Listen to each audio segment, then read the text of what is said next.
Thank you, Uri, for your words, and also for what you have asked me to do. You are a man of vision and action. You established an outstanding institution. When Ron Lauder told me about these plans, he said, look, we are mobilizing in order to create a national and international forum that each year will shape the ways of thinking and refresh them.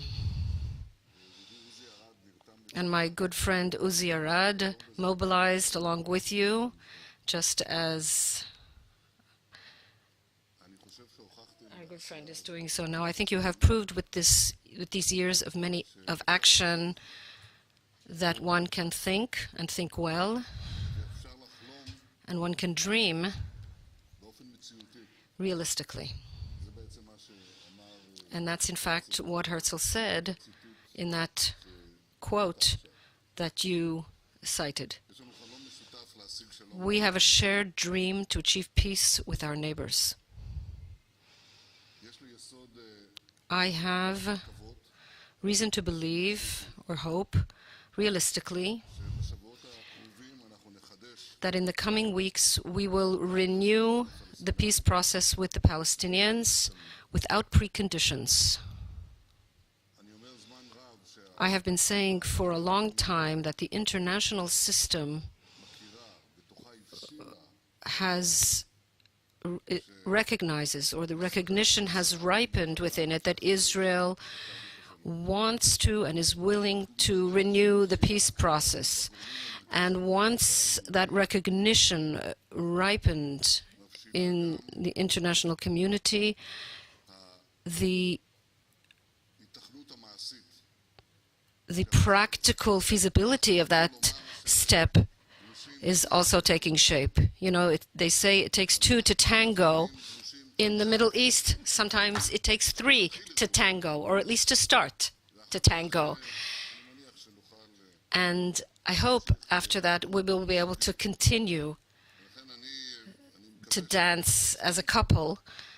And I believe there is a desire on the Palestinian side not only to build the Palestinian economy and institutions, but also to start to build peace itself, because the only way to achieve a peace agreement is to start to hold negotiations towards peace.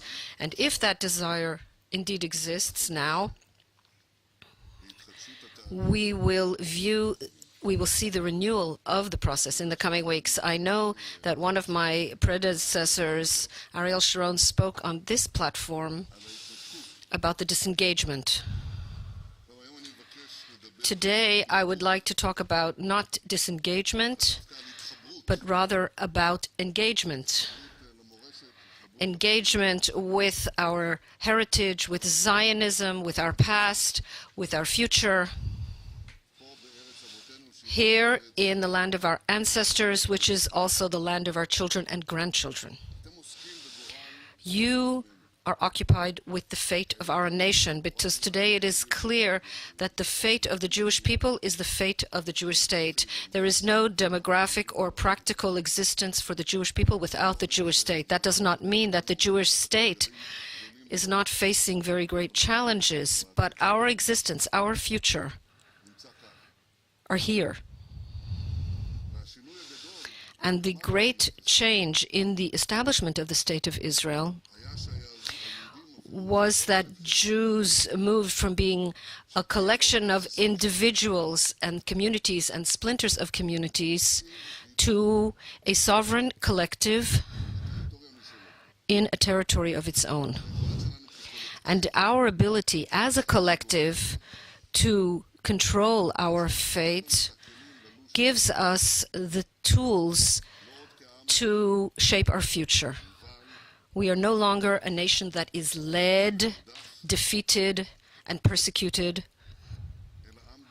We are a proud nation with a glorious state that constantly is aspiring to be a light unto the nations.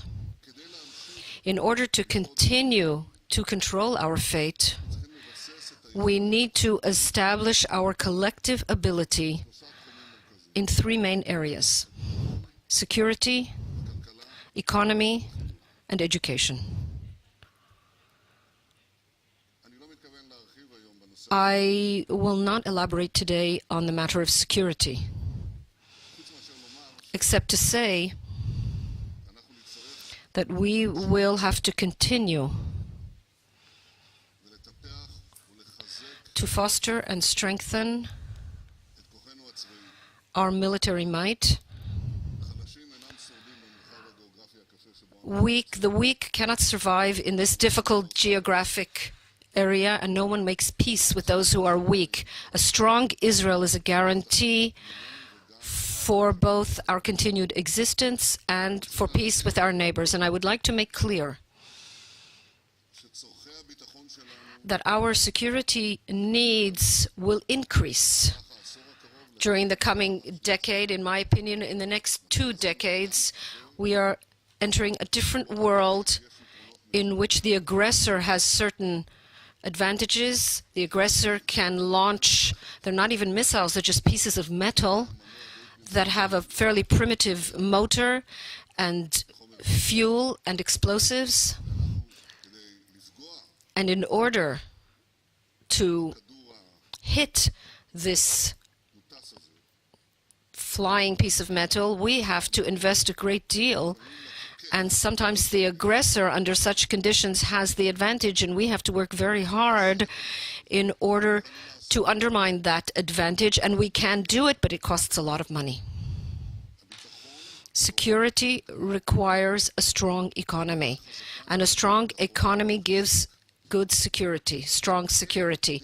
And therefore, there is no way to address Israel's security needs in the coming decade, just as there is no way to address the needs of education or health, or the need to fight crime and drugs, to fight against the problems of alcohol. All this requires money. And this will only come from economic growth. There is no other source to finance these needs to the tune of many billions. Any other way of surplus taxation that doesn't give us income and more income from taxes. On the contrary, it reduces them. There is nothing that is equivalent to a consistent rise of 4 to 5% in our GDP each year. There's nothing that is equal to that in the context of financing our security and other needs. Can an economy that is coming close to $30,000 per capita, can it continue to grow at a rate of 5% per year? I believe that the answer is yes. And the way to do that goes through a constant release of the economy. As long as there are barriers to competition, and as long as our level of taxes is not among the lowest in the world, we have growth engines. As we lower taxes, we will continue to grow, and we will get the tax income that will enable us to finance our needs and the needs of the future. We are planning to present to the government a list of things already in the coming weeks. First of all, a national transportation plan that will connect the whole country with a network of trains and roads to get people moving. 2, a revolutionary reform in planning and construction that will enable developers to build in the north, in the south, in the middle of the country. In Herzliya, right here, it won't take years. It will take perhaps months. It won't go through various officials and windows, nerve-wracking processes that will go through the internet, a large part of it. And the permits will arrive. Some will arrive automatically. You just have to report. A reform in planning and construction, a national transportation network, the release of lands. We've already done a large part of this.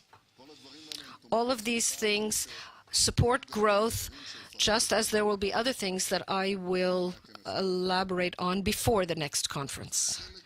This is an integral part, the strengthening of the economy. I want to make it clear that the State of Israel, as I see it, is already a regional economic superpower, and in my vision, we will strengthen and deepen our place as a world technological superpower. This is a necessary condition, but not a sufficient one.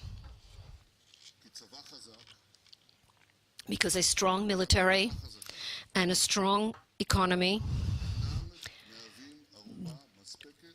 do not provide a sufficient guarantee for our existence here if we don't have a commitment to be here from the outset. And that, distinguished audience, can be created only by means of one thing, by means of education.